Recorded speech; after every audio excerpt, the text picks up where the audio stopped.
सुन लो ये गौर से, मिले जब बुजुर्गों की महफिलें, जरा चश्मे इबरत से काम लो, इन्हें गोश दिल से सुना करो। जरा चश्मे इबरत से काम लो, इन्हें गोश दिल से सुना करो। हमारे जूनियर ग्रुप से ही आ रहा है एक स्टूडेंट मोहम्मद उजैर। कुछ अर्से पहले डैडी जी ने एक वीडियो ग्रुप में शेयर की। इस बच्चे ने वही स्पीच तैयार की है, आपने इसे एनुअल डे पर भी सुना, जिसके अंदर माशाअल्लाह बहुत अच्छा जज्बा है, बहुत अच्छा बोलता है। नसीहतें हैं जो उसने सुनी हैं, जो बड़े सर की बातें हैं, वो आप तक आज पहुंचा रहा है। तो इसके लिए जोरदार क्लैपिंग करेंगे और बड़ी खामोशी से आप मोहम्मद उजैर।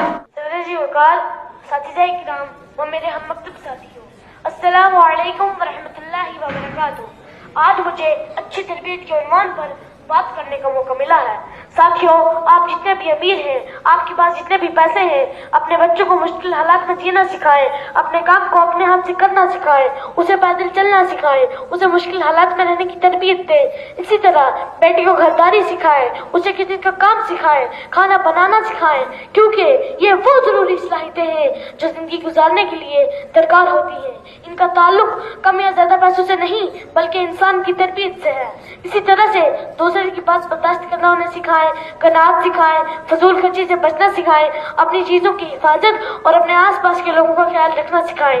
ये वो बातें हैं जो जिंदगी के हर मोड़ पर काम आती हैं। अगर ये सलाहियतें आपके बच्चे के पास हो और फिर आप उसके लिए जायदाद और पैसा भी छोड़ जाए, तो समझ लें आपका बच्चा ना आपका राउंड होएगा और ना माल।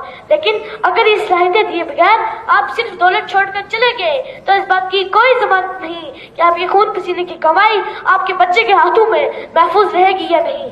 खुदारा अपने बेटे को सिखाएं कि घर सिर्फ दीवारों से नहीं बनता, बल्कि एहसास से बनता है, प्यार मोहब्बत से बनता है। उस्ताद मोहतरम खुर्शीद बिस्मिल साहब ने कहा था, जिन घरों में नहीं जलते हैं मोहब्बत के चिराग, जिन घरों में नहीं जलते हैं मोहब्बत के चिराग, घर कहाँ होते हैं वो खाली मकान होते हैं, घर कहाँ होते हैं वो खाली मकान होते हैं। अपने बेटे को घर का सरबराह नहीं, घर का साहिबान बनाएं, उसे फैसले करना सिखाएं, उसे जिम्मेदारी निभाना सिखाएं, माँ, बीवी, बहन सबके लिए रहमत बनना सिखाएं। इसी तरह बेटी को खरीदारी सिखाएं। इसी तरह हम बेटियों को शहजादियों की तरह पालते हैं, लेकिन भूल जाते हैं क्या ये शहजादियां भी जिंदगी का इम्तिहान देती हैं। कल उसे एक नया घर बसाना है, एक नई जिंदगी जीनी है, जहाँ दौलत नहीं तरबियत साथ देगी। अगर आज हमने उसे सब्र बर्दाश्त और इज्जत नफ्स का हुनर दे दिया, तो समझ ले हमने उसे सारी जिंदगी का सुकून दे दिया। लेकिन अगर हमने सिर्फ जेवर, जहेज और आसाइशें दी, तो मुमकिन है सब कुछ होने के बावजूद वो अपने आप को खाली हाथ महसूस करे। को मिलती है, लेकिन तरबियत सिर्फ औरत को। पैसा खत्म हो जाए तो दोबारा कमाया जा सकता है, मगर तरबियत छिन जाए तो नस्लें उजड़ जाती हैं। आपकी इस बातों का बहुत बहुत शुक्रिया।